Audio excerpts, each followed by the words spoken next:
Hello, this is Dr. Home and the Reverend Lang Lim.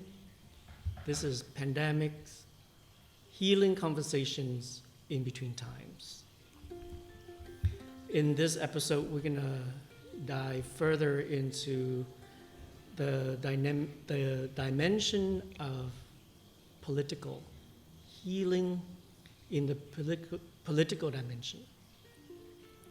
In previous episode, we had talked about the personal dimension as well as the historical. So for this one, we're going to dive further into the conversation around political. So how would you begin this? Yeah, I think it's first to just flag how hard it is to talk about politics and the political, because we do live in a time in which this feels so frayed, and to say more of it feels like a great unpacking. And I think maybe that's what we do to unpack it in a different way and provide a different perspective. We had talked about Manfred Halpern's work, and we'll use that as a jumping off point. Because again, it's a framework, a map for us to talk. He has a jumping off point. As we said in the sixth episode, as we introduced the map, that we have these faces of our being, these dimensions of our being, and the political being one, which is to sort of say we can't escape it. And for Manfred, it meant less about the conventional definition, which is our public competition for power. That's what we know when we switch on the television. So it's not just about winning elections or anything like that. That's just part of it. That's the public face. That is one aspect of it. And I think it's helpful to sit back and see how much of what is political is one very narrow thing that keeps on repeating itself, right? In the US, it's Democrats versus Republicans. In other countries, it's this party versus that party. In the world, it's democracy versus non-democracy. And it's always described as a contest between two or three. Or a few. Yeah, and so it's a wrestling match, it's a boxing match, it's a Saturday night, NFL. I don't watch those kind of sports. Competition. It's a kind of competition, and it's become entertainment, and then the rest of us take sides. Of course, it's not just mere entertainment, because the thing actually has huge consequences on all of our lives. But the conception that we have of political is that it's a contest. And so I think if you're going to unpack this and get out of just being locked in this perpetual contest, how to think of it differently. And which is why I was just remembering what Manfred said. The phrase is, the political is what we can and need to do together. And when I first heard that, it just kind of freed me up. And I've been thinking about the three words: can, need, and together. That can has to do with an assessment of my capabilities and abilities, my assessment of yours, and just to pause and to even at this moment think, I just wonder what are your capabilities? So it's about capability. Capabilities, Okay. And then what we need to do together has two parts to it, right? The need that comes out of our deprivation and of our suffering. When we are out of work, when we have one day of food left, which is what's happening in the pandemics in the US and Or in other ailing parts parents, of or the world. putting children through schools, or organizing in community. Like all the needs that we have. We have all those needs, but I think two particular ones to focus on: the needs that come out of deprivation, which connects with our historical phase, what we don't have. Mm-hmm. Deprivation means And suffering. that's something we don't have. Yeah, and suffering. That's a real need. Out of our suffering, that we give special attention to that as a suffering. Okay. Unemployment is a real suffering. So how is the needs that you're you're referring to similar or different from Maslow hierarchy of needs? So the other need that Manfred talked about is our need to fulfill ourselves, which looks like the top of Maslow's pyramid. I think the problem with Maslow is that, and I don't think it was Abraham Maslow's intention to say you have to have your bottom needs met first before you can, which is the need for survival and belonging, before you can then meet your top of the pyramid need for self-fulfillment. It has unfortunately been received this way, which then means that if you don't have food and you don't have housing, we're just not going to talk about your actualization need as if that was a luxury. I think it's important to not think of it as a hierarchy, that they are all real human needs. We need survival needs as much as we need belonging needs, as much as we need at any one time and all the time our self-actualization needs. And so this other need that Manfred talks about, on the one hand from our deprivation, on our need to realize our potential, our need for love, for friendship, for beauty, for connection. And the other aspect is together. How do we do it together? Yes. Not me, and I'm going to do it on my own, but how do we see our shared needs and shared capabilities? That's right. And when we think about how we define we in this mode of contestation that is the dominant paradigm, then the we is always me against you, or us against them. And how to even just say, this is a we. What do we need? And I want to bring this up because I think it allows us to think about people on the other side that we, at this moment, seem to have a contest or competition with. To ask, what are their deprivation needs? And to take seriously the suffering in their lives, whether that is police violation on black bodies, or whether that is white working class unemployment and depression, the sea of despair that's been talked about in terms of the opioid crisis. That is a real need, you know. Even their need for belonging that seems to be expressed as white nationalism. I'm not saying supportive of that at all, but I'm saying there is a need for a belonging there that has not been listened to. And to fulfill, for friendship, for love, for beauty. How do we think about these as our common needs? Mm-hmm. Right. So what I'm hearing on all of this is our capability, our needs, and together, do it together. Yes. It's the big we that we need to be in conversation with each other. And when we're and then indeed, and then to just pause and think, when was the last time we sat down with any one of us to think about what are your capabilities, what are my capabilities? What are your needs, what are my needs? Like even as a couple, that we might have that conversation. And you brought up taking care of parents. Manfred would sort of say that is political, right? If a family comes together, as yours recently did, to discuss the needs of your mom, and where are our capabilities, and what is her need, not just the ones of suffering, but for fulfillment in the last days. And that requires a kind of vulnerability. I would also like to add, in addition to what Manfred had said, is our willingness, our intention. Our intent is really important. And what I mean by intent is a combination of attitude and action. Because just because someone is capable and someone has need doesn't mean that they are willing to do something, willing to take action. But not just doing for the sake of doing, but doing with a particular kind of attitude. an attitude of openness, an attitude of empathy, an attitude of compassion, an attitude of courage, willingness to take action.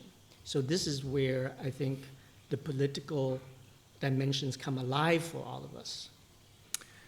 And to really discuss what that action means, I have some very progressive European American friends who, after George Floyd's murder, got together, and then they were laughing at themselves. They were saying, you know, white people, when they take action, especially among the liberals, we get together and we read books. So that's sort of like a, can and need. But the next part is where's the intentionality and willingness? And it really takes vulnerability to discuss where I'm unwilling at this moment and what's standing in the way.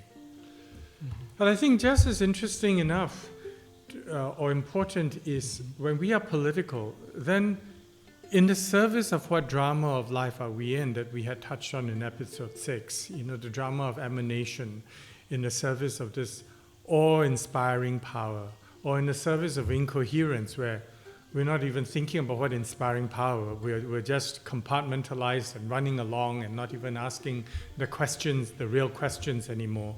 Or in the service of deformation, where it's in the service of destructive death. And so when I think of it that way, all those three dramas are so much at work now. I think we can also talk about transformation, but let's talk about these three.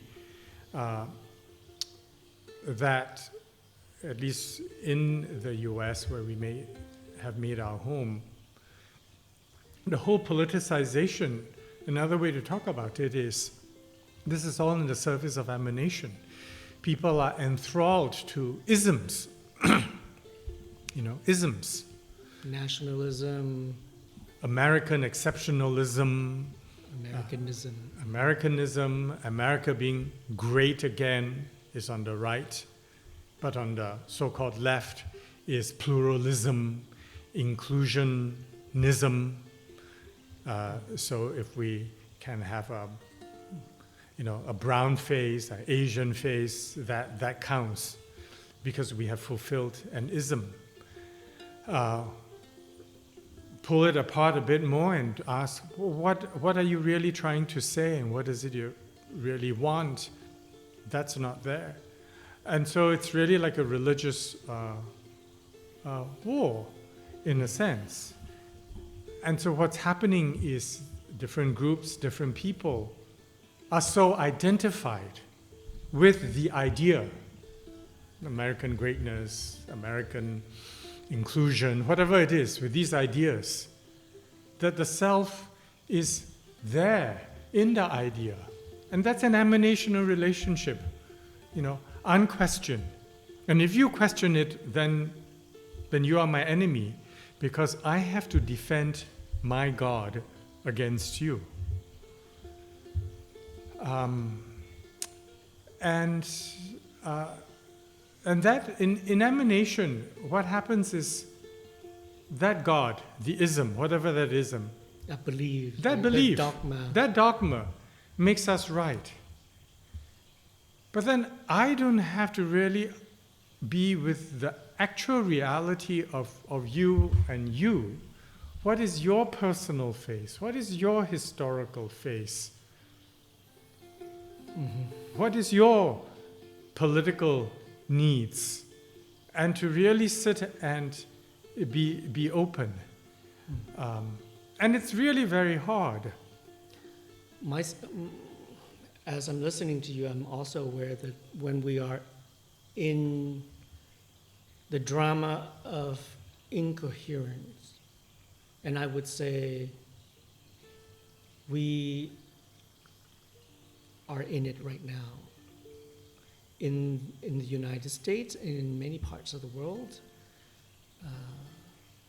even in the aftermath of an election, there is still a kind of incoherence that's happening. Yes, overall, right? There's no glue holding us. Mm-hmm.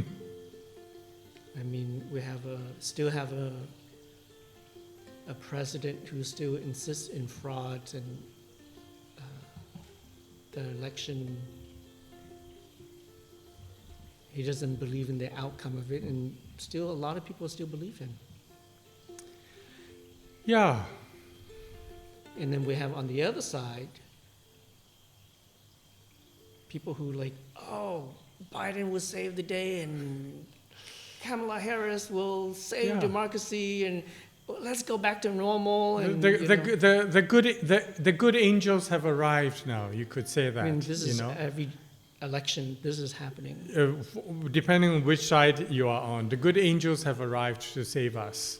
I want to pull away from the conventional conversation around politics because we're engaging in it right now. But I want to give some examples of, in my own personal experience, how I experience activating the political dimensions of my work and of our work. Sure. So when COVID happened, and one of the things that I realized with my team at Mindkind Institute was that we needed to gather people, and people needed a stable, settled space that is consistent and ongoing. For people to show up and first to practice compassion and mindfulness together, and also have meaningful conversations with each other, how to make meaning of what's going on. And so what we started out as an experiment, just every day, 2 hours a day for people to show up and have a conversation. First half an hour practice, we breathe together, we practice gratitude and curiosity and loving kindness. And in the second half an hour, we have conversations. What do you need? What's important for you? What pain are you experiencing? What are you longing for? How do you make meaning of what's going on? Yeah, that's and political. Now, for 9 months, we've been doing that. And initially, I thought, how are we going to affect change by just practicing this? But I'm noticing that because of the needs, we were aware of the needs of people wanting to have a time to connect with each other. Yeah. Because COVID made people so isolated. And then there's the need for friendship, the need to be seen, a very human need, to belong. And then we have the technology that allows us to connect all over the world. Right.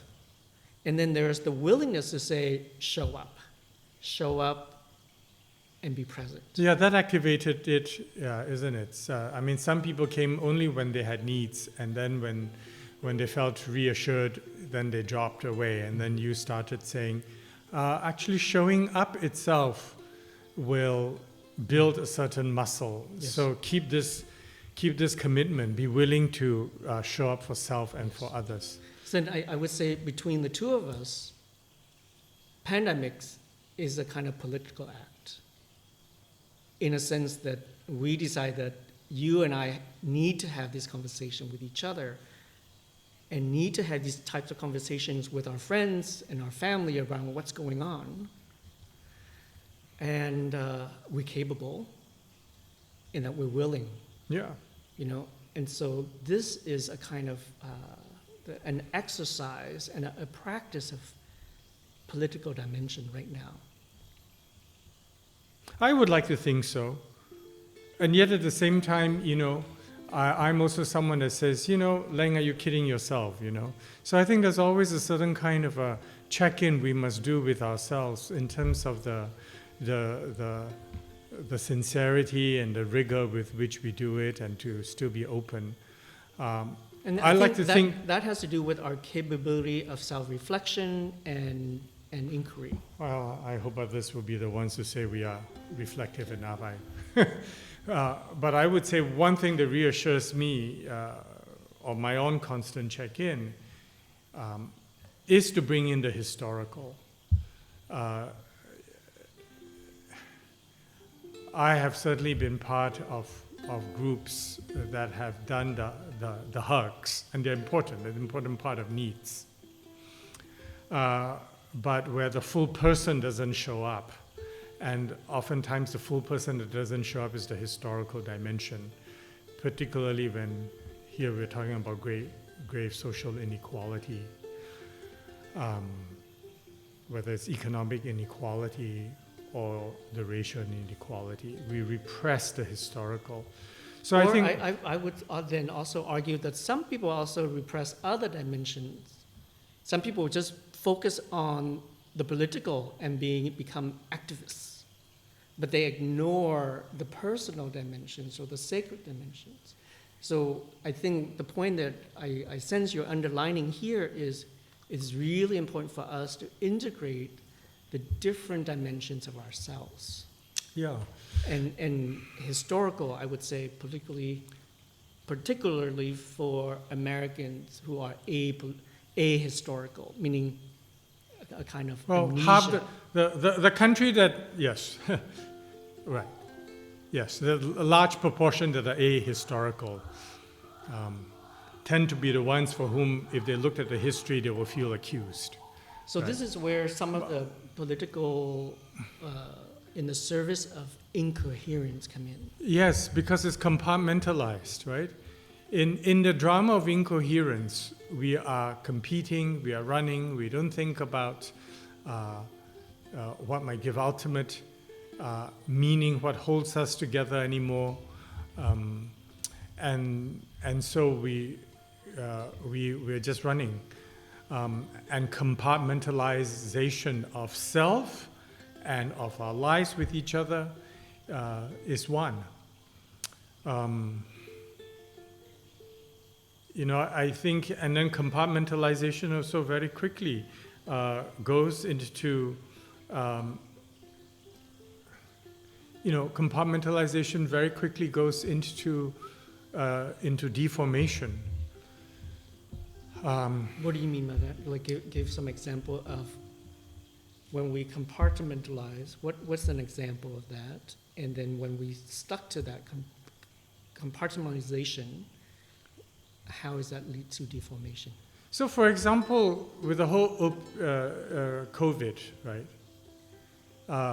On the one hand, we say that there are people who are essential workers, frontline workers, and of course that's a beautiful phrase, right? It's a praise phrase. You're an essential worker. Yay! You clap. But another name for them is people who are wage workers without health benefits, who are working hourly, and they are incredibly vulnerable. But that part belongs to how we think about capitalism and the prohibition in the American mind to think of anything that's not capitalism as socialist, communist, and of the devil. This emanational fixation. And so we've compartmentalized both. Right, that's a human being who is doing essential work for all of us and therefore needs to be provided by all of us through welfare, through extended benefits, through health care.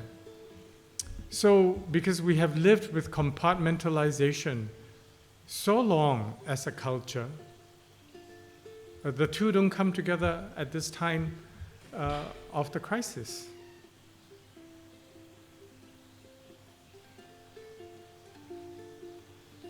Think about another compartmentalization that takes place, okay, in the mind.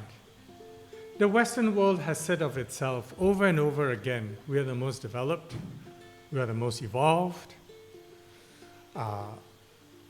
America says it's exceptional. Europe quietly says the same thing, right? We have the best of human rights, best of all the medical systems. And when you look at the COVID epidemic, what has happened is, the highest death per million in the world, number one, at 1,400 plus, is Belgium, the seat of the European Union. And in the top 10, there are some third world countries, but you have the UK at 820, and you have the United States at 810 deaths per million. Mexico follows after the United States.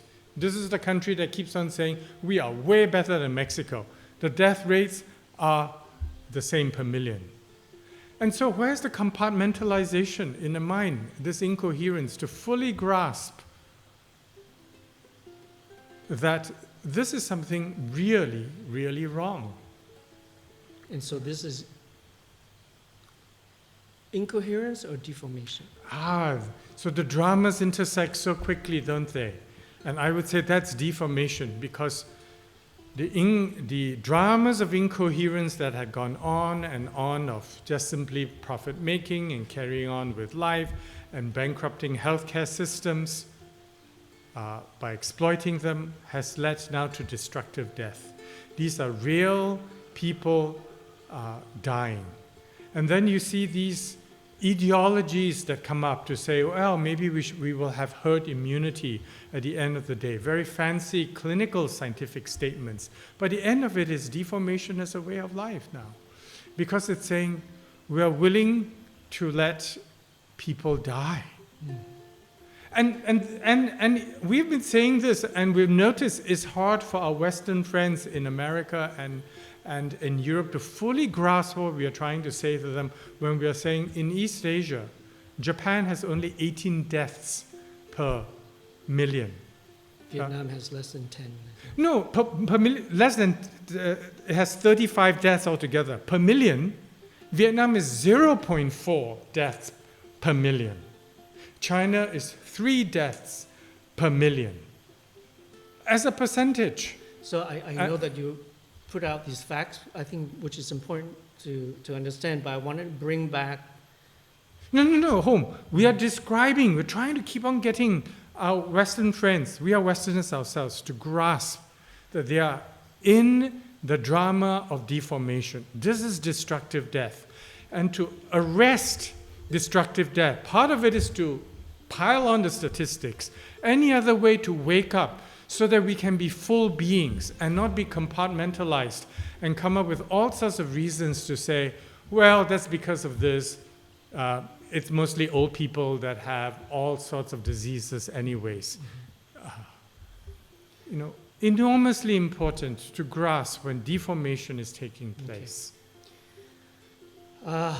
Please take a breath with me. These are intense conversations for me. I'm also learning along the way here. So what I want to underline here, a few things before we end. That political dimension means asking ourselves, what is it that we need? What is it that we're capable of? What is it that we are willing and ready to do together? Together. Okay? And it can happen in different forms.